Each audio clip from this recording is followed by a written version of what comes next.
Cette histoire commence avec un gars nommé Allen qui expulse Lloyd, notre protagoniste. Oui, tout s'est passé très vite, mais d'abord, revenons un peu en arrière. Quand Merlin apprend au protagoniste à utiliser un peu de magie et le prévient que, s'il n'y arrive pas, il restera sans nourriture. C'est ainsi que le pauvre Lloyd passe toute la journée à s'entraîner jusqu'à ce qu'il parvienne enfin à créer du feu dans la paume de sa main. Cependant, comme Merlin remarque qu'il s'évanouit de toute façon, elle lui donne ce qu'il mérite. Le lendemain, avec l'eau, quelque chose de similaire se produit.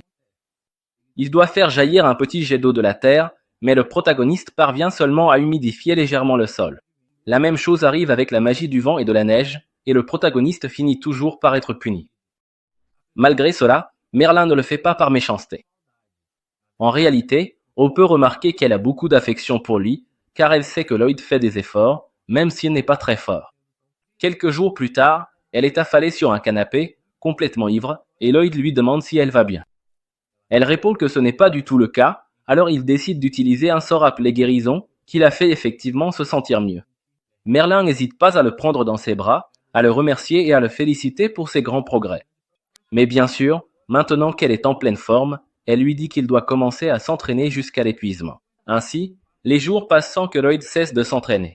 Un jour, alors qu'elle vient annoncer que le dîner est prêt, la maîtresse laisse tomber un livre. Lloyd le ramasse pour le rendre, mais soudain, quelque chose d'étrange commence à lui arriver. Merlin se demande si le protagoniste a le potentiel pour être un élu. C'est quelque chose d'une importance capitale, car si tel est son destin, elle ne permettra pas que le garçon commette les mêmes erreurs qu'elle a commises dans le passé. C'est pourquoi elle lui donne un baiser qui laisse une sorte de marque et espère qu'il ne fera jamais trop confiance à ses propres capacités. Le lendemain, alors que le protagoniste soigne un fruit, Merlin lui dit qu'un mage blanc utilise sa magie pour le bien des autres. Elle en profite pour le féliciter pour son bon travail, mais fait une petite démonstration de ce que la magie de guérison fait réellement. Lloyd pense que sa maîtresse est quelqu'un d'incroyable, et il a raison. Le soir, elle lui raconte qu'il existe des ptéromorphes capables d'utiliser une magie très particulière pour contrôler les monstres. Lloyd comprend, mais il demande quelque chose à propos de la magie ancestrale. Elle précise qu'il n'est pas nécessaire qu'il en apprenne davantage, car c'est un type de magie qui a disparu il y a plusieurs siècles. Le lendemain, après beaucoup d'entraînement et une petite réprimande de sa maîtresse, il demande ce qu'est une magigème. Elle explique que c'est du mana cristallisé. Son pouvoir transforme généralement les choses autour en d'autres magigèmes, ce qui embrouille un peu Lloyd, car il se demande si ces choses pourront retrouver leur forme d'origine. Quelque temps plus tard, la blonde emmène le protagoniste dans la forêt, car il doit maintenant affronter un animal sauvage en utilisant qu'une dague. Il est clair qu'il a une semaine comme limite pour rentrer chez lui et, en plus de l'arme, il ne pourra utiliser que sa magie pour survivre. La maîtresse s'en va immédiatement, laissant Lloyd traumatisé pour le reste de sa vie. Quelques secondes plus tard, le monstre loup apparaît sur la scène et commence à le poursuivre dans la forêt. Il parvient à s'échapper en grimpant au sommet d'un grand arbre et, alors qu'il se cache, il se demande ce qu'il doit faire. En utilisant sa capacité de détection spatiale, il localise la maison de sa maîtresse au nord de sa position et commence le voyage à pied jusque-là.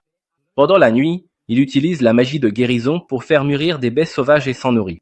Ensuite, il s'abrite dans une petite grotte et commence à travailler sur un cercle magique qui pourrait l'aider à augmenter sa force physique. Avec créativité, il modifie tous ses sorts afin qu'il puisse renforcer ses attributs de base lorsqu'ils sont activés. Le lendemain, en poursuivant son voyage à travers la forêt, il finit par entrer accidentellement dans le nid d'une araignée reine. L'araignée l'attaque et Lloyd s'enfuit dans la direction opposée, activant l'un de ses sorts modifiés et augmentant sa vitesse d'au moins 10 fois. Avec cette seule impulsion, il atteint la maison de sa maîtresse et s'évanouit d'épuisement devant la porte d'entrée. Elle ouvre la porte avec un sourire et l'accueille à la maison. Avec le temps, Lloyd grandit et obtient plus de liberté pour explorer la maison de sa maîtresse. Un jour, alors qu'il nettoyait son bureau, il tombe sur un livre sur les villes et s'y intéresse, puisqu'il n'a jamais vécu dans un endroit peuplé. Pendant ce temps, sa maîtresse commence à expérimenter différentes choses avec lui et en fait son apprenti personnel, l'empêchant de passer une bonne nuit de sommeil pendant des semaines. Un jour fatidique, la maîtresse se réveille et monte sur le toit pour retrouver Lloyd, comme d'habitude. Son intention est la même, l'entraîner sévèrement jusqu'à ce qu'il ne puisse plus marcher. Cependant, en arrivant dans la pièce, elle se rend compte qu'il n'est pas là. Elle voit qu'il était en train de lire un livre et décide d'y jeter un coup d'œil. Pendant ce temps, Lloyd trouve le chemin vers la ville. Cela semble être sa première fois sur un marché et il voit plusieurs personnes, s'émerveillant devant la foule. Il ne savait même pas qu'il y avait autant de gens dans les environs, ce qui, pour lui, était au moins amusant. Sans mission précise, il se contente d'errer dans les environs. Alors qu'il est arrêté, un prospectus se colle à son visage. Il suppose que ce n'était que le vent, mais en réalité, c'était un homme qui l'avait lancé intentionnellement. Lloyd prend le prospectus et lit qu'une équipe recherche un aventurier. N'ayant rien de mieux à faire, il décide d'aller sur place pour voir de quoi il s'agit. En arrivant, il voit qu'ils sont en plein combat contre un monstre et que les membres de l'équipe sont blessés. Le chef du groupe est un héros nommé Allen, qui ordonne à la magicienne de l'équipe de lancer un sort de soin. La magicienne obéit immédiatement et continue d'aider au combat, utilisant sa magie pour immobiliser le monstre et faciliter la victoire d'Allen. Après que le monstre ait été vaincu, les autres membres du groupe félicitent Allen pour son courage. Lloyd, cependant, s'ennuie devant la scène et s'en va. Dehors, les villageois discutent de combien Allen est incroyable et comment lui et son équipe ont récemment vaincu le cyclope du château Abbott. L'équipe retourne à l'auberge et Allen partage l'argent qu'ils ont gagné. Il remet à Lloyd un symbole que ce dernier accepte sans protester. Allen dit que cette somme représente la part de Lloyd en tant qu'aventurier de Randé, mais Lloyd ne semble pas s'en soucier, il s'éloigne simplement sans rien dire. Les autres aventuriers se demandent pourquoi il est si fier et ne parle à personne. Allen, gonflé d'orgueil, affirme qu'ils n'ont pas à s'inquiéter pour Lloyd, car les mages blancs ne sont pas importants, ils ne sont là lors des missions que pour rehausser le prestige du groupe. Lloyd entend cela, mais ne s'en préoccupe pas. Il ferme la porte derrière lui et poursuit son chemin. Pendant ce temps, sa maîtresse reçoit une visite chez elle. Le visiteur est le même homme qui avait lancé le prospectus à Lloyd plus tôt. Il dit à la maîtresse que Lloyd a rejoint le groupe du héros, et elle se montre satisfaite de la nouvelle. Pour elle, Lloyd peut faire ce qu'il veut de sa vie, tant qu'il ne devient pas arrogant. L'homme lui demande alors si elle regrette encore ce qui s'est passé dans le passé, et elle répond qu'elle ne veut pas que cela se reproduise. Il lui rappelle que le seigneur des démons voulait s'autodétruire avec le livre si elle le lui avait permis. Tous deux se remémorent le jour de la bataille contre le démon, lorsque tout le monde était mort. C'est alors que Sibyl s'est levée au milieu de la foule et a utilisé une magie ancienne pour ressusciter tous ceux qui étaient tombés, même au prix de sa propre vie. Dans le présent, l'équipe du héros est engagée dans un nouveau combat. Même avant que le combat ne commence, tout le monde acclame déjà le groupe et est certain de sa victoire, comme toujours. Sans perdre de temps, Allen termine rapidement la bataille et rentre chez lui sous les ovations. À l'auberge, la magicienne du groupe, Sheena, décide de se consacrer encore plus à ses études, car elle sent qu'ils peuvent encore s'améliorer. Pendant que Sheena lisait, Alan s'est approché et lui a demandé pourquoi elle passait du temps avec des livres. Elle a répondu qu'elle sentait que la défense du groupe s'affaiblissait. Alan n'était pas du tout d'accord, affirmant qu'il devenait de plus en plus fort. Pour lui, il n'y avait pas besoin de s'entraîner, car il était déjà inarrêtable. Sheena l'a observé en silence, sans rien dire, se contentant de fixer son arrogance. Cette même nuit, des soldats qui patrouillaient sur la rive du fleuve ont été attaqués par un golem, et tous ont été brutalement tués. Le pays a immédiatement envoyé quelqu'un pour informer Alan de la nouvelle mission, et il l'a accepté avec confiance, promettant d'éliminer le golem. L'équipe s'est rendue sur place et Lloyd a utilisé ses pouvoirs pour localiser le monstre. Cependant, à leur arrivée, ils ont découvert qu'il ne s'agissait pas seulement d'un golem, mais qu'il y avait une autre créature mystérieuse à ses côtés, brandissant un bâton. Lloyd, grâce à sa perception magique, a rapidement averti que cet être appartenait à la race des démons et que son pouvoir était concentré dans le bâton qu'il utilisait pour contrôler le golem. Alan ordonna alors à Lulu de tirer une flèche sur le démon et demanda aussi à Mia de se préparer au combat. Le plan d'Alan était d'avancer et d'affronter le golem de face, démontrant ainsi son courage téméraire. Lloyd, inquiet face à cette imprudence, tenta d'intervenir en disant qu'il n'avait pas encore bien analysé le golem, ni compris ses points faibles. Mais Alan l'interrompit brusquement, rappelant qu'il était le chef et que c'était lui qui donnait les ordres. Déterminé, il se lança à l'attaque. Se sentant responsable, Lloyd avança plus vite et poussa Alan loin du monstre. Alan, agacé, riposta en repoussant Lloyd et acheva le golem d'un seul coup. La scène donnait l'impression que l'avertissement de Lloyd était infondé et qu'il avait commis une erreur. De retour à la base, Alan accusa Lloyd de n'avoir rien fait pour le groupe depuis son arrivée. Il affirma que tout le travail de récupération et de soins était revenu à Sheena et que, pour cette raison, Lloyd n'était pas utile.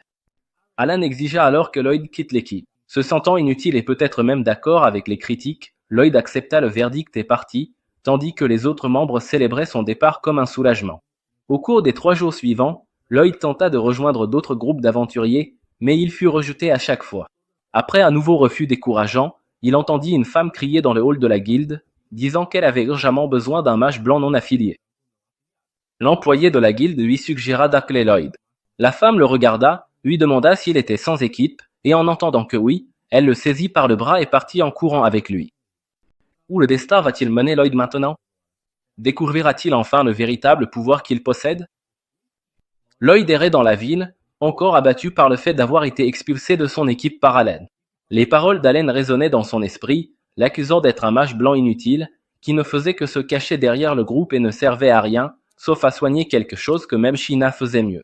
Quand Lloyd lui a demandé s'il pensait vraiment qu'il manquait de compétences, Allen n'a même pas pris la peine de répondre, se contentant de lui dire de penser ce qu'il voulait et de partir au plus vite. Alors qu'il s'éloignait, les filles de l'équipe, à l'exception de Sheena, se réjouissaient bruyamment du fait que ce loser avait enfin quitté le groupe. Se sentant encore plus rejeté, Lloyd marcha jusqu'au centre-ville, où il trouva une fontaine ornée d'une statue qui lui rappelait son maître, ce qui ne fit qu'accentuer sa nostalgie. Dans une autre partie de la ville, un groupe d'aventuriers se préparait à attaquer un territoire contrôlé par des bandits. C'était une mission de niveau A, ce qui exigeait de la prudence. L'équipe Crimbe, dirigée par une rousse nommée Ginger, était visiblement ébranlée. Crimbe, en particulier, semblait démotivé et sans envie de continuer. Malgré tout, le groupe lança l'attaque, agissant avant que les bandits ne puissent réagir. Silica, la magicienne de l'équipe, commença à incanter un sort à haute voix, ce qui attira immédiatement l'attention des bandits. L'un d'eux a crié qu'il fallait attaquer seulement après qu'elle ait fini d'incanter, et c'est ce qu'ils ont fait, se protégeant jusqu'au bon moment. Lorsque Silica s'est épuisé, les bandits ont avancé. Cependant, Cross, l'archer de l'équipe, a assuré la couverture à distance, abattant tous les ennemis d'un seul tir. L'équipe semblait bien équilibrée, avec YUI, l'épéiste et chef du groupe, qui tenait bon sur le champ de bataille. Même lorsqu'elle commettait des erreurs, elle était protégée par Dagger, le tank de l'équipe, qui la défendait avec son bouclier. Crimbe utilisait sa magie pour renforcer physiquement Dagger, ce qui leur donnait l'avantage dans l'affrontement. Avec le renfort, Dagger a surpassé les bandits et la victoire a été remportée. Le chef des bandits, paniqué, cherchait un moyen de s'échapper, mais avant qu'il ne puisse réagir, il a été confronté par YUI, qui a exigé sa reddition. Lui, confus, a demandé qui elle était et pourquoi il l'attaquait sans avertissement. En remarquant le pendentif doré à son cou, il reconnut le symbole d'une aventurière de classe S et elle n'était pas la seule, toute son équipe était de classe S, un véritable exploit. Malgré tout, le chef jouait sa dernière carte. Il croyait que, même face à une équipe de classe S, il ne résisterait pas à ce qu'il s'apprêtait à invoquer. Utilisant son bâton, il lança un sort d'invocation et un golem géant émergea du sol. Contre ce monstre, la magie serait inutile. Silica et Crimbe, toutes deux mages, se retrouvèrent incapables d'agir. Cross doutait que ses flèches aient le moindre effet, il ne restait donc plus que Dagger et YUI pour se battre. En tant que chef, YUI avança sans hésiter et attaqua le golem de toutes ses forces, mais le coup égratigna à peine la créature. Crimbe, qui était distraite depuis le début, n'entendit même pas la demande de YUI de la renforcer. La chef dut crier pour attirer son attention, et ce n'est qu'alors que Crimbe lança le sort d'amélioration physique. Avec le renforcement, la puissance de YUI augmenta d'au moins 5 fois, et elle trancha le golem en deux d'un seul coup. La mission accomplie, tous les bandits, y compris le chef, furent capturés. YUI s'approcha de Crimbe pour discuter de ce qui s'était passé. Crimbe s'excusa de s'être laissé distraire et dit qu'elle ne se considérait plus digne d'être une aventurière. YUI comprenait sa situation, qui semblait apparemment liée à sa sœur, Sylvie. Avant que Crimbe ne puisse en dire plus sur Sylvie, la scène passe à Lloyd, qui en était déjà à son 3e jour consécutif d'échec à rejoindre une équipe. Il entend quelqu'un crier au comptoir qu'il avait besoin d'un mage blanc et, à sa grande surprise, c'était YUI, qui apparemment avait déjà renvoyé Crimbe. Profitant de l'occasion, Lloyd s'approche et dit qu'il est un mage blanc. YUI ne lui demande même pas son niveau et le tire par la main jusqu'à la base de son équipe. Elle présente Lloyd au groupe et l'accueille officiellement, même s'il n'a pas accepté d'entrer. Ses compagnons remarquent rapidement qu'elle l'a amené sans donner aucune explication, ce qu'elle a l'habitude de faire souvent. Cross explique qu'ils ont une mission urgente et que, sans Crimbe, ils ne peuvent pas la réaliser. Aucun d'eux ne croit que Lloyd soit un bon remplaçant, et même Lloyd ne se sent pas capable, surtout en découvrant qu'il fait face à une équipe de classe S bien qu'il ait déjà perdu confiance en lui. YUI croyait encore en son potentiel et l'a forcé à montrer sa magie. Hésitant, pensant qu'il ne ferait que les décevoir, Lloyd décide d'essayer et invoque un bâton en utilisant la magie de stockage. Ce simple geste a suffi pour que tout le monde commence à se rendre compte qu'il n'était peut-être pas aussi inutile qu'il l'imaginait. Puis, sans même réciter une incantation, Lloyd applique un renforcement physique qui augmente la force de tout le groupe. Au début, personne ne remarque l'effet. D'un simple mouvement de son épée, elle coupe un arbre comme dans du beurre, laissant tout le monde stupéfait.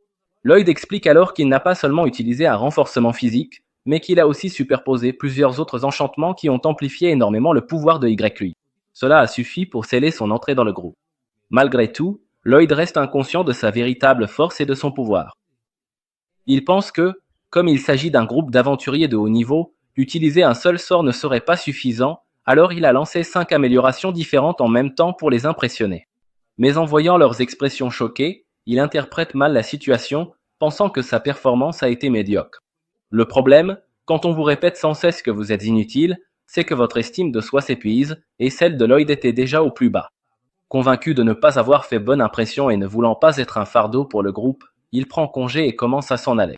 Le groupe reste momentanément paralysé par le choc, jusqu'à ce que YI reprenne son souffle et crie de toutes ses forces pour qu'il revienne. Il revient, au moins pour écouter ce qu'ils avaient à dire. En racontant qu'il a été rejeté par l'équipe du héros parce qu'on le considérait comme inutile, YI est stupéfaite, tout de même. Il a fait partie de l'équipe du héros, mais il demande lui-même à ce qu'on ne soit pas impressionné, car il n'est pas si doué que ça.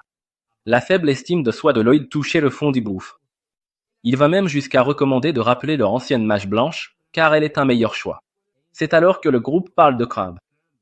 Elle était vraiment douée et très appréciée, mais sa sœur Sylvie était malade.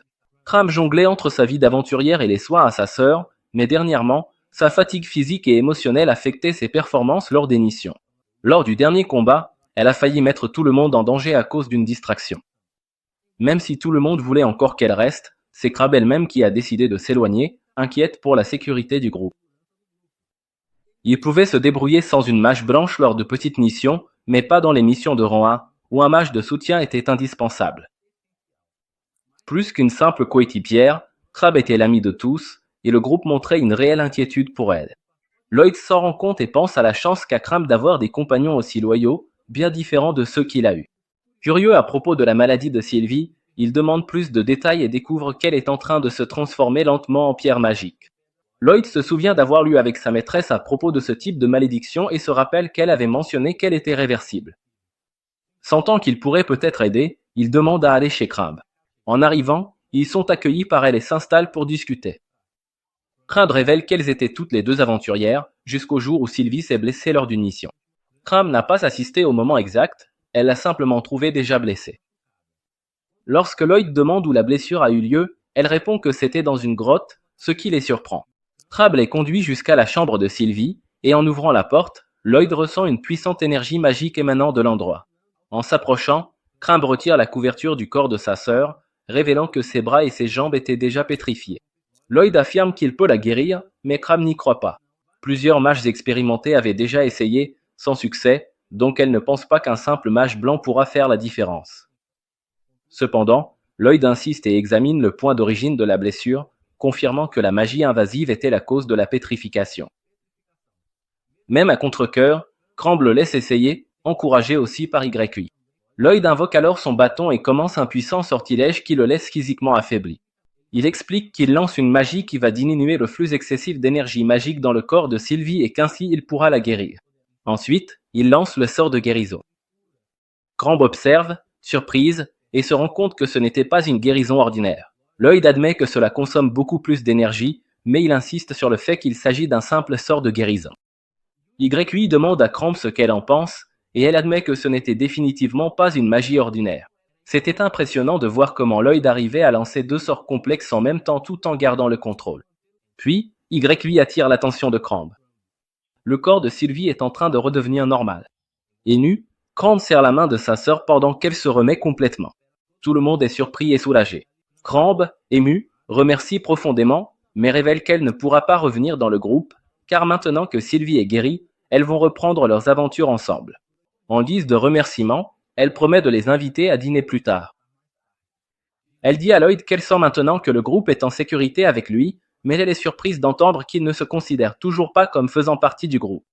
Plus tard, ils sortent manger ensemble et YI raconte aux autres le miracle que Lloyd a accompli. Même si tout le monde le félicite, Lloyd pense toujours que ce n'est pas grand-chose. Il va même jusqu'à s'excuser de ne pas avoir convaincu Cramp de revenir, mais le groupe ne s'en soucie pas, pour l'instant ils veulent juste fêter ça. Pendant la conversation sur l'avenir du groupe, Lloyd se souvient de l'équipe du héros et de la façon dont il se sentait méprisé. En contraste, il remarque comment il est traité maintenant. Alors, le cœur réchauffé, il demande s'il peut rejoindre le groupe. Surpris, tous réagissent avec joie et révèlent qu'ils voulaient aussi qu'il reste. Et ainsi, Lloyd rejoint enfin officiellement le groupe, et cette nouvelle aventure ne fait que commencer. Lloyd dévorait la nourriture comme s'il n'avait jamais mangé auparavant, ce qui poussa les autres à se demander s'il n'avait vraiment jamais goûté à un vrai repas. En entendant que la nourriture de la ville n'était que moyenne, il commença à se demander si ce que sa maîtresse préparait était vraiment de la nourriture. YY demanda qui était cette fameuse maîtresse et Lloyd expliqua que c'était une femme mystérieuse qui lui avait appris la magie. Il a passé plusieurs années avec elle dans une maison qui semblait tout droit sortie du Seigneur des Anneaux, où il ne mangeait que ce qui poussait naturellement dans le jardin ou ce qu'il chassait dans la forêt. Comme il n'aimait pas la nourriture qu'elle préparait, il s'est mis à cuisiner lui-même, mais il n'a jamais réussi à faire quelque chose d'aussi savoureux que ce qu'il mangeait maintenant, ce qui expliquait son enthousiasme. YY voulait savoir qui était cette maîtresse incroyable qui lui avait appris la magie. Silica supposa qu'elle était une mage blanche comme lui, mais Lloyd précisa que sa maîtresse était plutôt une mage de combat. Elle avait l'habitude de faire des expériences avec la magie, provoquant souvent des explosions. Silica fut surprise, car elle n'avait jamais entendu parler d'une mage de combat qui soit aussi douée en magie de soutien. Elle manifesta son intérêt pour apprendre auprès de cette femme, mais Lloyd la découragea aussitôt, disant que la maîtresse était brutale en tant que professeur. Il se corrigea ensuite, affirmant qu'elle pouvait parfois être gentille. Le groupe changea rapidement de sujet, et YY proposa qu'ils tiennent leur habituelle réunion de stratégie. Lloyd n'avait aucune idée de ce que cela signifiait, alors Cross et Dagger dirent qu'avant tout plan, il devait lui expliquer la mission, sinon il ne comprendrait rien. YY hésita à expliquer, disant qu'elle n'était pas douée pour ça, et demanda à Dagger de s'en charger. Il refusa d'abord, rappelant qu'elle était la chef et qu'elle devait se comporter comme telle. Mais comme YY insista, il finit par céder. Dès que YY montra l'avis de mission, Dagger expliqua que le groupe devait vaincre une bande de monstres qui détruisaient des plantations. Ils étaient tout simplement apparus de nulle part et avaient commencé à tout piétiner. Lloyd remarqua que Dagger n'avait pas précisé de quel type de monstre il s'agissait et demanda s'il y avait différents types impliqués. Silica confirma, ce qui intrigua Lloyd, il n'avait jamais entendu parler de monstres différents s'unissant en bande. YY coupa alors court à la spéculation, disant qu'il ne pouvait pas perdre de temps à chercher la raison, car leur devoir en tant qu'aventurier était d'aider les fermiers en difficulté. Avec Lloyd désormais au courant de la mission, ils commencèrent la réunion de stratégie. Cross leva la main et prévint que lui et YY ne seraient pas d'une grande aide face à une meute de loups. Silica était la plus qualifiée pour s'occuper des monstres, et elle acquiesça, bien qu'elle soit inquiète à l'idée de devoir utiliser des attaques à grande portée qui consomment beaucoup de mana. Comme 3 membres du groupe étaient pratiquement inutiles dans ce cas, YY demanda à Lloyd s'il savait utiliser la magie offensive. Lloyd admit que oui, mais il précisa que sa magie ne se comparait pas à celle de véritables mages de combat. Comme cela le rendait peu utile en attaque, Dagger élabora un plan. Lui et YY attireraient les monstres vers un point précis, et Silica les attaquerait massivement. Cross, en tant qu'archer, protégerait Silica et Lloyd des monstres. Quant à Lloyd, il aurait pour rôle d'utiliser des magies de soutien et de soins sur tout le monde, comme on l'attendait d'un mage blanc. Dagger conclut que le reste serait décidé sur le champ de bataille. Silica se montra enthousiaste à l'idée de voir les compétences de soutien de Lloyd, mais il la prévint de ne pas trop en attendre. Malgré sa puissance, Lloyd se sous-estimait toujours. YY suggéra alors qu'il ait plus confiance en lui, et tous les membres du groupe l'encouragèrent à donner le meilleur de lui-même. Cela améliora l'humeur de Lloyd. Après la réunion, le groupe commença à retourner à l'auberge, et Lloyd partit dans une autre direction. Dagger l'arrêta, l'appelant à rester avec eux. Lloyd, un peu gêné, expliqua qu'il n'avait plus d'argent, mais Dagger répondit que ce n'était pas un problème après tout. Ils étaient un groupe d'aventuriers de rang S pour les aider. Dagger donna à Lloyd une bourse remplie de pièces d'or et d'argent. Sachant que Lloyd n'accepterait pas cela gratuitement, il dit que la somme serait déduite de sa part de la récompense de la mission. Lloyd promet de faire de son mieux pour rendre la gentillesse de Dagger et rejoint le groupe en direction de l'auberge. Le lendemain matin, tout le monde se réunit à la porte principale et YY est la dernière à arriver. En remarquant que personne ne porte de bagages, elle découvre que Lloyd peut utiliser la magie de stockage et lui confie son sac à dos, qu'il range dans son inventaire dimensionnel. Tout le groupe commente à quel point cette magie est pratique et utile, et Lloyd propose de l'enseigner plus tard. Sur ce, ils partent pour leur aventure, entrant dans une plaine ouverte avec des montagnes en arrière-plan. Selon Dagger, Au-delà de ces montagnes vivent des démons, dont tout le monde doit rester vigilant, car le lieu de la mission est tout près. En traversant un pont en bois et instable, YUI essaie de distraire le groupe de la peur avec une question idiote. Tout le monde répond de façon drôle, sauf Lloyd, qui prend la question au sérieux et donne une réponse sincère. YUI reste perplexe, se demandant s'il est lent ou quelque chose comme ça. Quoi qu'il en soit, elle conseille à Lloyd de se détendre un peu plus, car vivre constamment sur le qui-vive finirait par l'épuiser. Pendant qu'ils s'amusent sur les rives de la rivière, une magicienne noire se trouve dans la forêt voisine, en train de lancer des sorts obscurs. Après avoir traversé la rivière, ils arrivent à l'endroit où ils vont camper. Ils ont besoin de récupérer leur bagage et Lloyd sort tout de son espace de stockage. Tout le monde est content d'avoir voyagé léger, ce qui a rendu le trajet plus rapide. Ils commencent à installer le campement, à chercher de l'eau et à préparer tout ce qu'il faut pour se reposer. Après beaucoup d'efforts, YUI est épuisée et souhaite prendre un bain. Elle demande à être dispensée, mais il reste encore des tâches à faire, comme aller chercher du bois. Lloyd se propose d'aller chercher du bois à sa place pour qu'elle puisse se laver. YUI remercie et part avec Silica. Lloyd entre dans la forêt et ramasse du bois, jusqu'à ce qu'il tombe sur un fruit que sa maîtresse avait l'habitude de cultiver avec de la magie. Il croque dans le fruit, surpris par son goût. Cependant, un bruit venant de la rivière attire son attention. Un monstre avait attaqué YUI et Silica, qui étaient paniqués. Elles essaient de reculer, mais le monstre est rapide. Lorsqu'elles atteignent la limite, Silica trébuche et dit à YUI qu'elles doivent se battre. Heureusement, Lloyd les aperçoit du haut d'un arbre et court à leur secours. Avant qu'ils n'arrivent, elles parviennent à trouver un abri. Lloyd distrait le monstre, permettant aux filles d'atteindre la terre ferme. Il leur lance aussi les armes qu'il avait gardées avec lui. Grâce à cela, elles s'arment de nouveau et YUI fonce sur le monstre, le tranchant en deux. Cependant, l'autre moitié est encore active, alors elle demande à Silica et Lloyd de s'enfuir. Elle lance une boule de feu et, à sa grande surprise, le sort vainc la créature d'un seul coup. YUI est stupéfaite par l'efficacité, grâce au renforcement magique de Lloyd. Elle saute de joie et sa serviette tombe juste à côté de Lloyd. En guise de remerciement, il reçoit une claque si forte que toute la rivière en tremble. De retour au campement, Lloyd commence à enseigner au groupe comment invoquer un stockage magique, toujours avec la joue rouge. Il dit qu'il suffit d'imaginer, mais personne n'y arrive.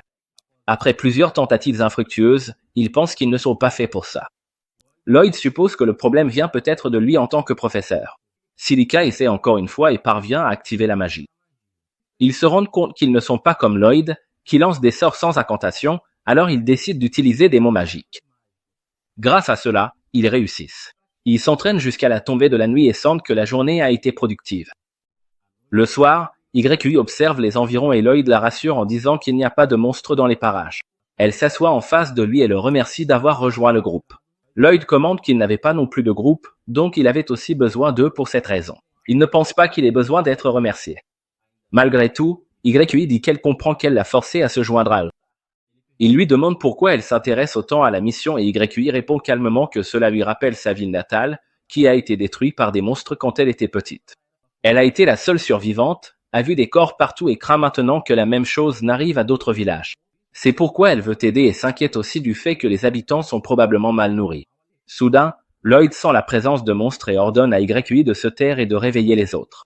Tout le monde se dirige vers la forêt, où ils aperçoivent plusieurs poucs en train de marcher. Personne ne comprend où ils vont. Lorsque Lloyd s'en rend compte, il fait signe de suivre une direction précise, car il sait que les poucs réagissent au bruit. Il les avertit de rester silencieux. En chemin, YUI marche sur une branche et le craquement attire l'attention des monstres, qui commencent aussitôt à les poursuivre. Ils courent aussi vite qu'ils peuvent, mais ils n'arrivent pas à aller bien loin, car l'un des monstres saute devant le groupe et bloque le passage. Ils sont cernés par le danger et n'ont pas d'autre choix que de se battre. Immédiatement, ils invoquent leurs réserves magiques et sortent leurs armes, mais avant même qu'ils ne commencent à se battre, les monstres utilisent la magie pour projeter leurs armes au loin. Pour aggraver les choses, les monstres les encerclent avec des loups de tous les côtés, empêchant tout mouvement. Désespérés, ils se demandent quoi faire, jusqu'à ce que Lloyd propose de retenir les monstres avec sa magie pendant que les autres se battent. Il invoque son sort et parvient à paralyser les monstres. Grâce à cela, YUI récupère son épée et se lance dans le combat, tandis que Silica récupère aussi son arme. YUI coupe tous les fils de laine qui les retiennaient. Alors qu'elle se prépare à attaquer le dernier monstre, Lloyd encourage Silica à se battre et à traverser de l'autre côté du champ de bataille. Une fois tous enfin libres et armés, ils sautent ensemble dans la mêlée et remportent la victoire. Après la victoire, Lloyd se sent mal à l'aise d'avoir pris le commandement de la situation sans consulter personne. Il s'excuse pour cela, mais les autres ne lui en tiennent pas rigueur, bien au contraire. Ils reconnaissent que, sans lui, ils auraient perdu. Ils le remercient d'avoir pris la tête et d'avoir fait preuve d'initiative, et Lloyd se sent soulagé d'être accepté par le groupe. Ils retournent au campement et, le lendemain matin, commencent à tout emballer pour poursuivre leur voyage. Chacun invoque son espace de stockage et range ses affaires pour faciliter le trajet. Cependant, Lloyd s'arrête un instant pour observer les environs et se demande pourquoi les Pooks sont présents et où ils allaient. YUI l'appelle pour qu'il les rejoigne, lui demandant de les accompagner. Lloyd court rejoindre le groupe avec un sourire aux lèvres, heureux d'avoir enfin trouvé un groupe auquel il appartient. Pendant que tout le monde dort paisiblement la nuit, Lloyd reste seul à monter la garde. N'ayant pas de téléphone pour visionner de courtes vidéos sur YouTube, il s'abandonne à des pensées futiles, estimant qu'il est trop faible et qu'il devrait perfectionner ses aptitudes afin de ne pas décevoir ses nouveaux coéquipiers, des individus humbles et bienveillants. Il se souvient de la rencontre précédente de son groupe avec des araignées démoniaques et ne peut s'empêcher de remarquer que leur comportement n'était pas normal. Tous les saints se déplaçaient dans une direction spécifique, comme s'il était contrôlé par une entité extérieure. Quoi qu'il en soit, Lloyd en conclut qu'il doit être plus vigilant et prudent à partir de maintenant, afin de pouvoir éviter une crise imminente si jamais quelque chose devait survenir. Yui et Silica ont aussi du mal à dormir, alors elles sortent de leur tente et voient Lloyd éveillé. Elle lui demande s'il compte rester éveillé seul toute la nuit, et Lloyd se contente de hocher la tête pour confirmer. En entendant cela, Yui s'inquiète, révélant qu'il fait ça depuis plusieurs jours déjà. Elle dit qu'à ce rythme, il finira par souffrir de privation de sommeil et propose donc qu'il commence à se relayer. Toutefois, Lloyd rejette complètement cette idée, insistant sur le fait qu'il est en parfaite forme. Il affirme aussi qu'il ne souhaite pas que ses camarades gâchent leur énergie, car en cas d'urgence, il est convaincu qu'eux seuls pourront être d'une aide précieuse. De plus, Lloyd affirme qu'il est resté éveillé comme ça toute sa vie et qu'il y est habitué. Il dit même à Yui que, comme il est inutile dans toutes les autres choses, c'est le seul moyen pour lui de contribuer au groupe. Yui est exaspéré par la vision autodépréciative de Lloyd et lui crie dessus, lui expliquant qu'il est dans l'erreur la plus totale. Mais avant qu'elle ne puisse poursuivre, Silica l'interrompt, sachant qu'il est inutile d'essayer de raisonner quelqu'un qui, selon elle, n'a pas toute sa tête. Les deux retournent à leur tente, redisant à Lloyd que s'il se sent un jour trop fatigué, il doit absolument les prévenir. Pendant ce temps, Daggers et Cross, qui écoutaient à toute la conversation depuis leur tente, s'inquiètent aussi du manque de confiance en soi de Lloyd, pensant que cela pourrait lui causer des problèmes à l'avenir. Le lendemain, le groupe part pour une autre mission et Lloyd utilise la magie de détection pour vérifier les environs, confirmant qu'il n'y a pas de monstres à proximité. Yui est surprise de découvrir qu'il sait utiliser ce type de magie, mais Lloyd affirme que ce n'est rien d'extraordinaire. Elle se sent mal car elle se rend compte que Lloyd fait tout seul, mais elle n'essaie pas de le convaincre d'y aller doucement, car elle sait qu'il est trop naïf pour réaliser à quel point il se surmène. Plus tard dans la nuit, Lloyd est de nouveau de garde et Yui se demande s'il fait tout seul parce qu'il n'a pas confiance dans les compétences de ses coéquipiers. C'est une interprétation complètement fausse, mais comme il n'y a pas de communication claire entre eux, le malentendu persiste. Silica, plus mature et sensée, aide Yui à comprendre que Lloyd en fait probablement trop juste pour essayer de prouver sa valeur. C'est précisément le point que Yui ne comprend pas. Elle pense que Lloyd devrait déjà savoir qu'il est assez bon pour faire partie du groupe et soupçonne qu'il a vécu une vie où il ne s'est jamais considéré comme quelqu'un de spécial. Elle commence à se demander quel genre de vie Lloyd a eu sous la tutelle de son mystérieux maître. Silica, de son côté, pense que Lloyd finira par raconter cette histoire un jour. Dehors, Dagger s'approche de Lloyd pour lui demander son aide, car il en a besoin. Lloyd dit qu'il doit monter la garde, mais Cross apparaît alors, affirmant qu'il le fera à sa place. Sur ce, Lloyd part avec Daggers, tandis que Cross, qui reste en arrière, espère que le plan qu'ils ont préparé fonctionnera. Daggers emmène Lloyd dans une zone plus isolée et révèle qu'il a créé un système d'alarme qui se déclenche lorsque des monstres entrent dans la zone. Il pense que cette alarme est une mesure de sécurité suffisante et dit à Lloyd qu'il n'a plus besoin de rester éveillé la nuit. Daggers affirme qu'avant que Lloyd ne rejoigne le groupe, ils utilisaient ce système pour assurer la veille nocturne. Malgré cela, Lloyd insiste pour rester éveillé, affirmant que s'il s'endort, sa magie de détection ne fonctionnera plus. Alors que la discussion se poursuit, Daggers, direct, demande si Lloyd ne fait pas confiance aux capacités de ses coéquipiers. Lloyd est choqué d'apprendre que ses camarades pensent ainsi, et Daggers explique que, comme Lloyd ne les laisse jamais aider, il est normal qu'ils le pensent.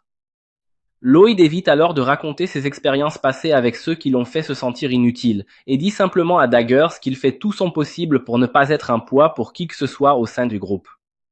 Daggers répond en disant à Lloyd qu'il devrait parfois se permettre d'être une nuisance, car cela aussi fait partie intégrante du travail d'équipe.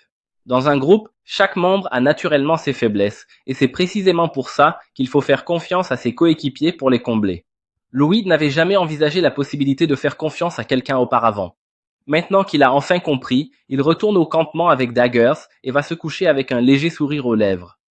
Le lendemain matin, il demande délibérément à Yui de l'aider à aller chercher de l'eau et elle est folle de joie de constater que cet idiot de service commence enfin à s'ouvrir à ses coéquipiers. Pendant qu'ils travaillent ensemble, le reste du groupe les observe et se réjouit également de les voir interagir.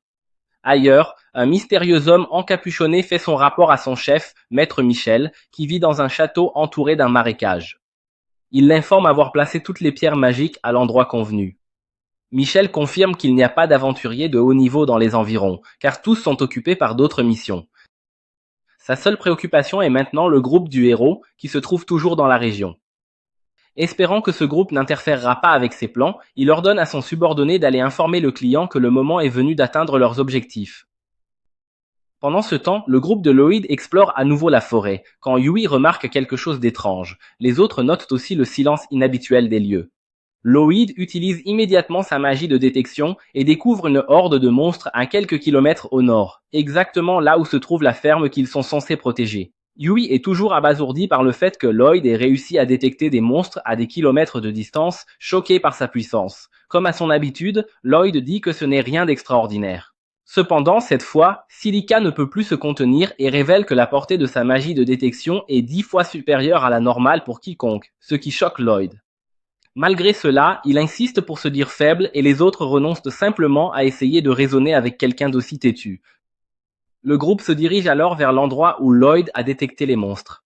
Ils arrivent à la ferme, qu'ils devaient protéger d'après la commission syndicale, et sont choqués par la quantité absurde de monstres qui y sont rassemblés. Pour les autres, le problème, ce sont seulement les monstres. Mais Lloyd perçoit quelque chose de plus. Il fait remarquer qu'il y a quelque chose d'étrange qui se passe.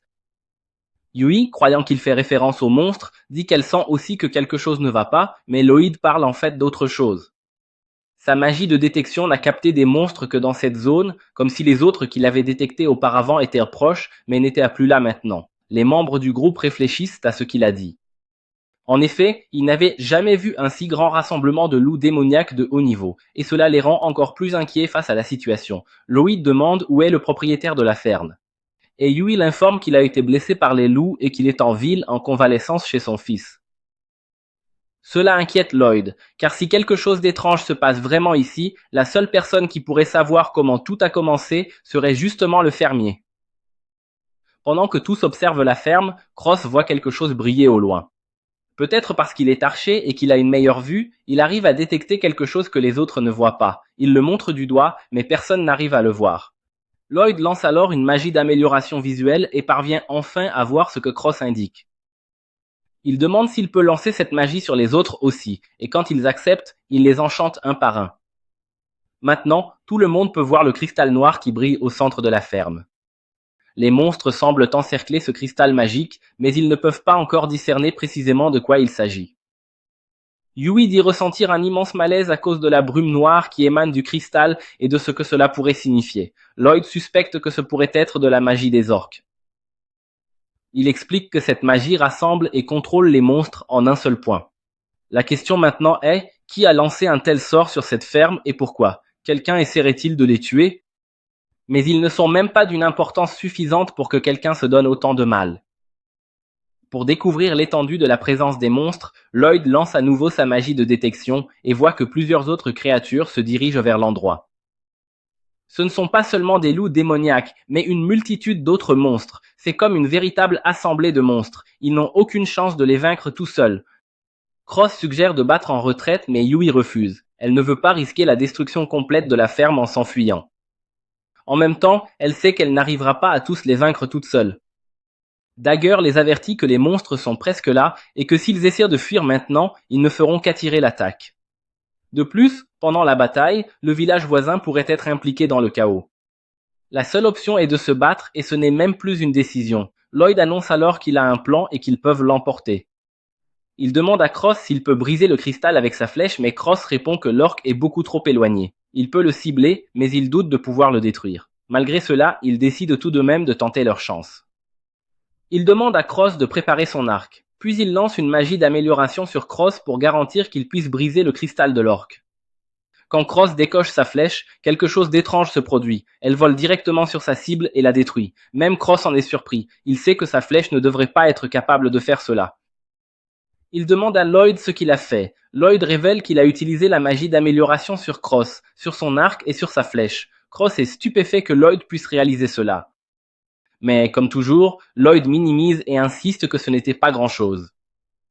Il affirme que Cross a seulement pu y parvenir grâce à son incroyable précision.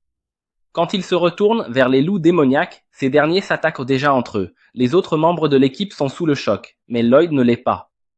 Il s'attendait à ce que cela se produise une fois la pierre magique brisée.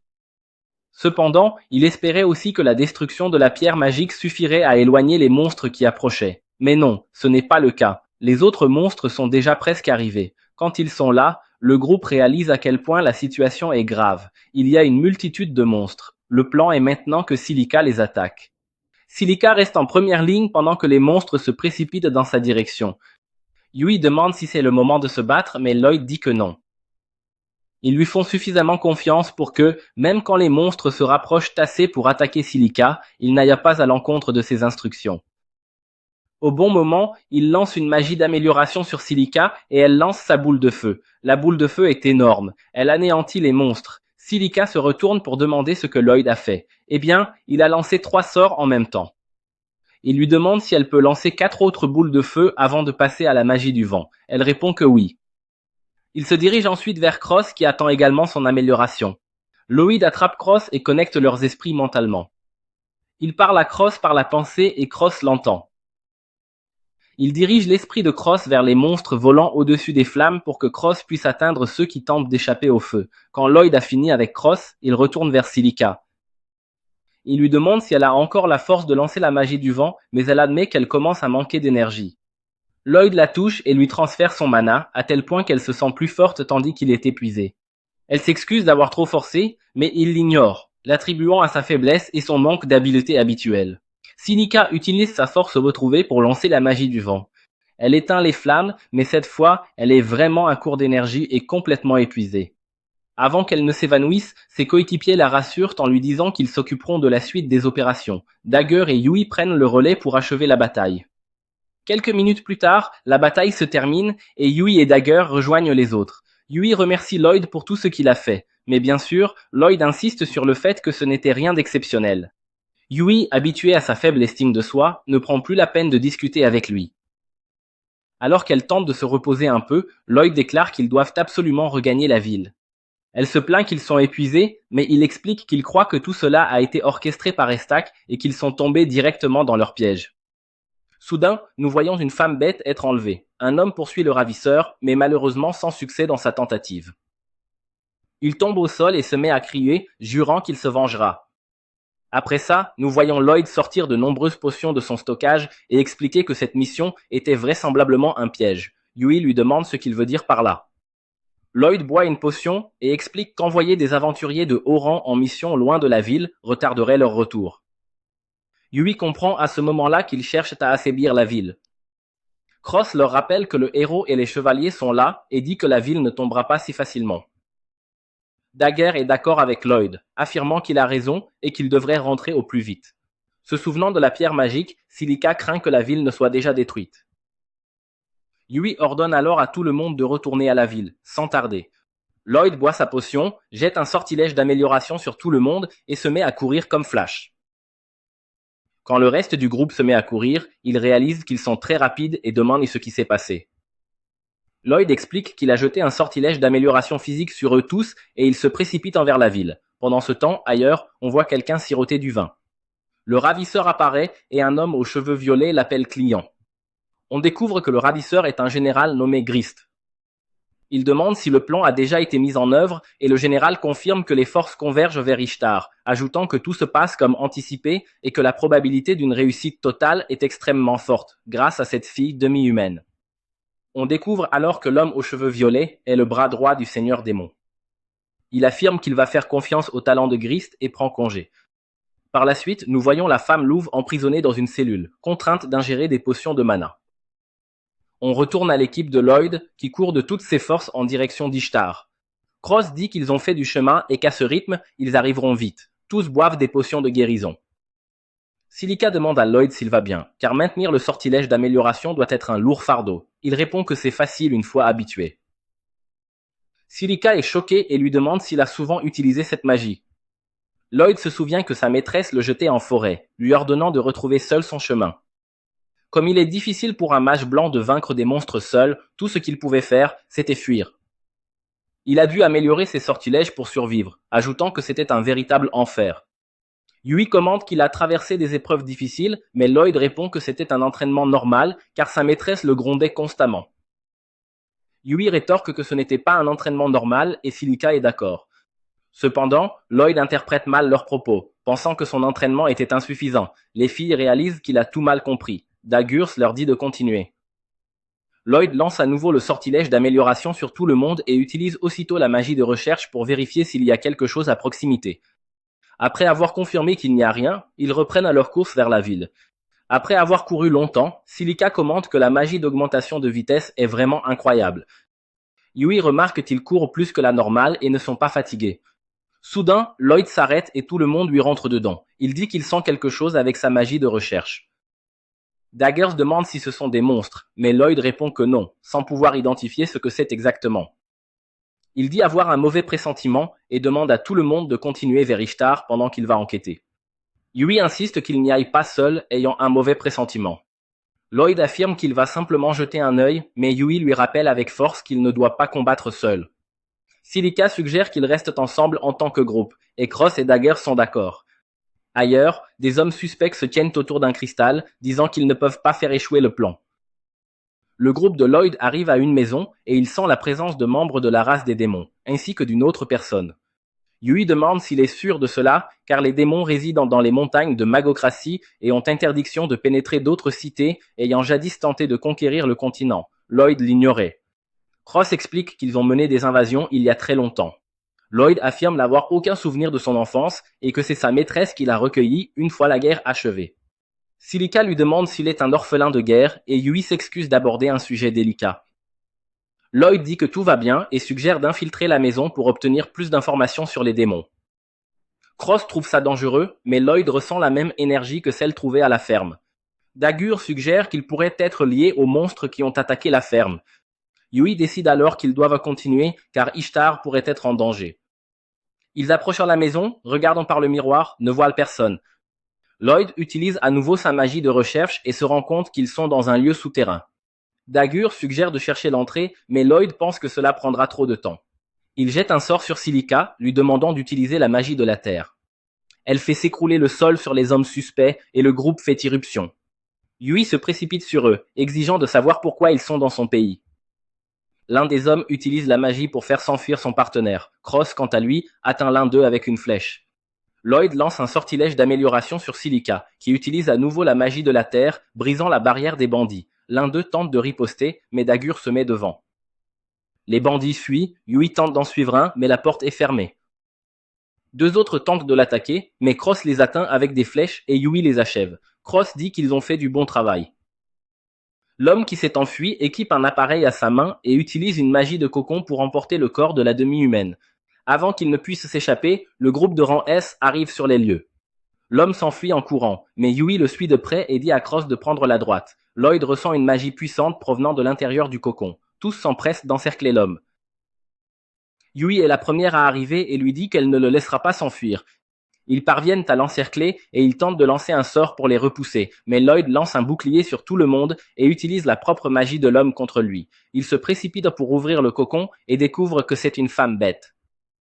À l'intérieur de la maison, Yui est triste de ne pas avoir obtenu d'informations sur les démons, et la femme louve semble être la seule à savoir ce qui se passe. Silica fait remarquer que, étant une femme bête, elle doit venir de l'Empire Foris. Daggers demande à Lloyd s'il peut la soigner. Il répond qu'il va essayer et lance un sortilège de guérison. Silica est surprise par l'intensité de la magie. Lloyd explique avoir amélioré le sort. Yui est choqué, car seuls les mages de haut rang sont capables de faire cela. Lloyd dit que sa maîtresse le forçait à faire ça tout le temps, donc il pensait que c'était normal. Il ajoute que sa maîtresse était excentrique, et Yui répond qu'excentrique est un faible mot pour la décrire.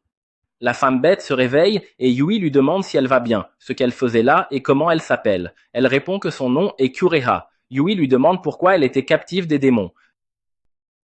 Lloyd explique qu'ils sont des aventuriers ayant pour mission de protéger une ferme d'une horde de monstres, mais il a senti la mana de quelqu'un du peuple bête et lui demande si elle est capable de contrôler les monstres.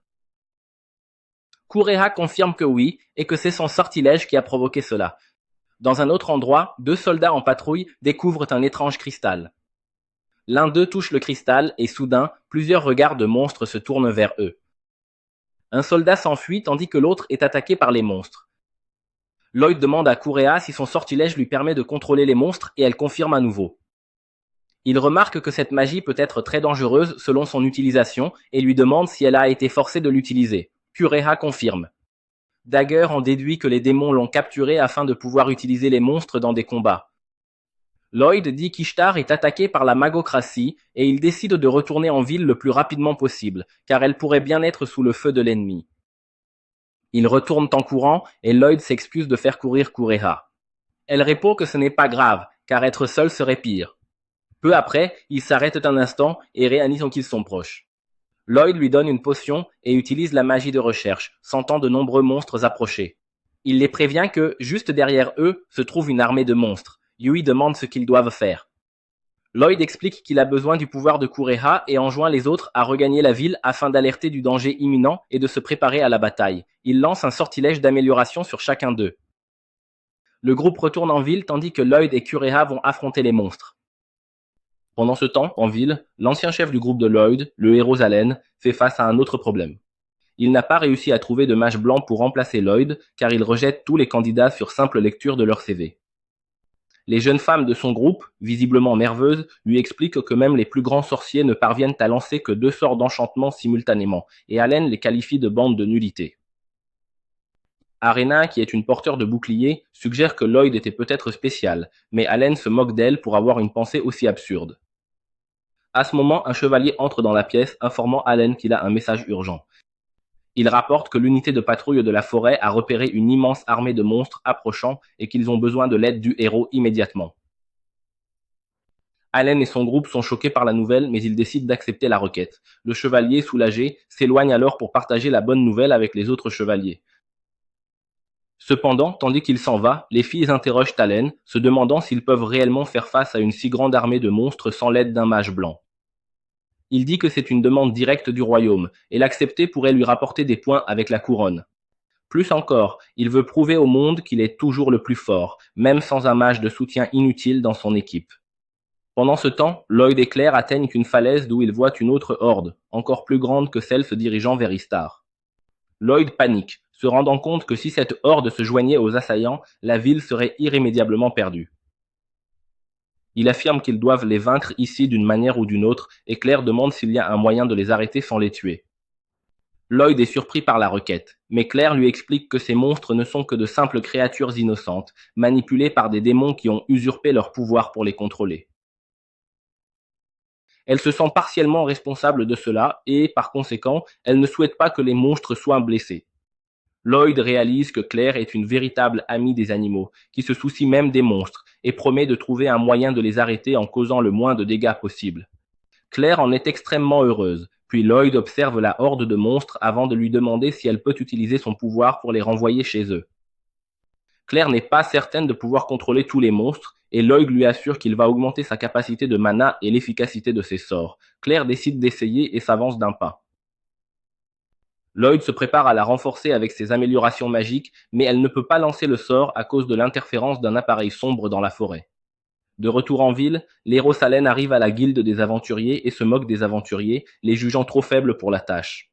Les aventuriers se sentent offensés et les membres du groupe de l'héros Salen l'informent que toutes les équipes de rang élevé sont déjà parties en dehors de la ville.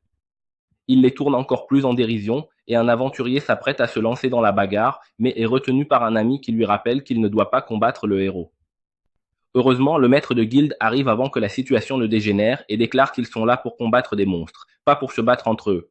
Héros Allen, avec dédain, se lève pour dévoiler son plan. Les magiciens lanceront la bataille en utilisant leurs sorts les plus puissants pour éliminer le plus grand nombre de monstres possible. Ensuite, il dirigera les chevaliers et les autres combattants pour maîtriser les monstres pendant que les mages rechargeront leur mana. Allen croit qu'avec sa brillante stratégie, un groupe de monstres ne posera aucun problème. Les autres aventuriers se demandent s'il a eu la tête à l'envers étant enfant. Allen remarque le mécontentement et leur demande s'ils ont quelque chose à dire. Un mage, nerveux, avoue ne pas avoir assez de puissance pour éliminer plusieurs monstres d'un seul coup. Et d'autres sont d'accord, ajoutant que même tuer un seul monstre est une tâche difficile. Allen leur crie dessus, affirmant que c'est le minimum qu'ils devraient être capables de faire. Cependant, la mage de son propre groupe avoue qu'elle non plus n'est pas confiante. Elle révèle que la puissance de ses sorts a récemment diminué et qu'elle ne peut plus lancer de puissantes attaques comme autrefois. Allen, furieux, lui demande pourquoi elle lui a caché cela si longtemps. La jeune fille, timide, répond qu'elle n'est pas la seule, car tous les membres du groupe consentent une baisse de leur performance depuis que Lloyd a été renvoyé. En entendant cela, Allen perd patience et leur demande pourquoi ils l'ont trahi en gardant le silence si longtemps. Rina le confronte alors, lui disant qu'il n'y a eu aucune trahison, il est juste devenu complaisant depuis qu'il est un héros. Elle souligne qu'il ne s'est même pas entraîné dernièrement, ce qui rend d'autant plus pathétique le fait qu'il n'ait pas remarqué le changement dans sa propre force. La foule est choquée d'apprendre qu'Allen ne s'est pas entraîné et lui, furieux, traite Rina de traîtresse pour avoir révélé cela. Il tente de la frapper avec un coup de poing, mais elle bloque aisément l'attaque, lui faisant perdre encore plus d'autorité devant tout le monde. Héros Allen, tout embarrassé, s'enfuit, suivi par les filles de son groupe, sauf Rina qui reste. Les autres aventuriers paniquent, car ils sont persuadés qu'ils n'ont aucune chance de vaincre les monstres avec un héros aussi faible. Cependant, Rina les calme, prend les choses en main et déclare son intention de quitter le groupe du héros Allen, puisqu'il n'est plus digne d'être qualifié de héros. Elle affirme qu'elle se battra à leur côté. Soulagée par ces paroles, Rina explique que leur meilleure chance de survie est de trouver le mage blanc nommé Lloyd. Entre-temps, Lloyd et Claire mettent au jour une pierre magique noire qui parvient à entraver les sorts de Claire. Lloyd révèle qu'ils ont déjà trouvé une pierre magique similaire à un autre endroit et que ces artefacts contrôlent les monstres. Il dit qu'il faut la détruire, mais Claire pense qu'il doit y avoir plusieurs pierres magiques, car la horde est trop grande pour être contrôlée par une seule. Lloyd lui demande si elle peut détecter les pierres magiques et Claire lui répond qu'elle ne peut les percevoir que lorsqu'elles se trouvent à proximité. C'est suffisant pour Lloyd, qui utilise une combinaison de magie de recherche et de partage de sens afin de localiser rapidement les autres pierres magiques. Avant que Claire ne puisse saisir ce qui se passe, Lloyd leur jette un sort d'invisibilité, leur permettant de s'approcher furtivement de la pierre magique sans être repérés par les monstres. Claire commence à se méfier des capacités de Lloyd, mais le suit jusqu'à la pierre magique, qu'elle neutralise avec ses pouvoirs. Dès qu'elle agit ainsi, les monstres sont libérés de leur contrôle et s'éloignent de la zone. Pendant ce temps, en ville, les aventuriers et les chevaliers se tiennent prêts à affronter les monstres à la frontière. Le capitaine des chevaliers est anxieux, mais le maître de la guilde fait confiance aux mots de Rina et place sa foi en Lloyd. Plus tôt, Rina avait raconté aux aventuriers que Lloyd était le véritable MVP du groupe du héros. Bien qu'il soit un mage blanc, ce que les aventuriers avaient du mal à croire, mais le maître de la guilde, lui, y a cru. Il a informé Rina que Lloyd ne pouvait pas les aider cette fois, étant en mission hors de la ville et ne revenant que dans une semaine. Rina, sous le choc, estime que Lloyd pourrait écourter son voyage et demande à tous de parier leur vie sur son retour. La décision étant prise, le maître de la guilde ne voit pas l'intérêt de s'inquiéter. À ce moment, l'armée de monstres approche et Rina ordonne aux archers et aux mages de commencer l'attaque. Les assauts affaiblissent la formation des monstres et lorsqu'ils atteignent les tranchées, de puissants courants d'eau les emportent, accordant ainsi plus de temps pour le retour de Lloyd et de son groupe. Bientôt, la nuit tombe et le groupe de Yui fait une pause, espérant atteindre Istar au plus vite pour soutenir Lloyd. Pendant ce temps, Lloyd et Claire neutralisent la dernière pierre magique noire. Ils célèbrent la libération de tous les monstres, mais à peine libérés, les panthères et les loups se mettent à se battre entre eux. Dans l'affrontement, ils frappent la pierre magique noire qui atteint Claire, brisant son invisibilité. Les monstres tournent immédiatement leur attention vers elle qui panique, mais Lloyd court rapidement de l'autre côté et tire des feux d'artifice pour les distraire. En ville, Rina et les autres résistent encore aux monstres, mais l'aile droite cède sous l'assaut implacable. Pour ne rien arranger, d'autres monstres approchent. Alors que tout le monde est sur le point de perdre espoir, un puissant sort de feu anéantit les monstres et tous célèbrent en voyant Yui et son groupe de rang S entrer dans la bataille, ce qui signifie que Lloyd est proche. Pendant ce temps, Lloyd joue au chat et à la souris avec deux groupes de monstres tentant de le capturer. Il continue d'esquiver et fuir, mais voit que sa résistance n'est pas infinie. Claire constate qu'il se contente d'esquiver les monstres et ne les attaque pas, déduisant qu'elle lui a demandé de ne pas les blesser. Décidée à l'aider alors qu'il commence à être submergé, Claire se met à chanter une chanson. Les monstres, en entendant sa chanson, cessent soudainement leur agressivité et retournent calmement dans la forêt. Lloyd, impressionné, demande comment elle les contrôlait. Claire répond que son pouvoir ne les contrôle pas, il transmet seulement ses sentiments, et qu'elle leur a demandé de rentrer. Lloyd la remercie de lui avoir sauvé la vie et dit qu'ils doivent retourner à Istar, où le groupe de Yui a apporté une nouvelle espérance aux forces de défense. Cependant, même avec leur aide, les monstres submergent rapidement les humains. Rina se blesse également pendant le combat et peu après, les monstres brisent complètement la formation de défense. Tout le monde s'apprête à abandonner, mais à ce moment, ils entendent la douce mélodie de Claire, amplifiée au maximum par la magie de support de Lloyd. Sa magie pacifie les monstres, ils rentrent sans attaquer humains ni autres monstres. Tout le monde est stupéfait et Lloyd dit à Claire que sa magie incroyable a sauvé de nombreuses vies.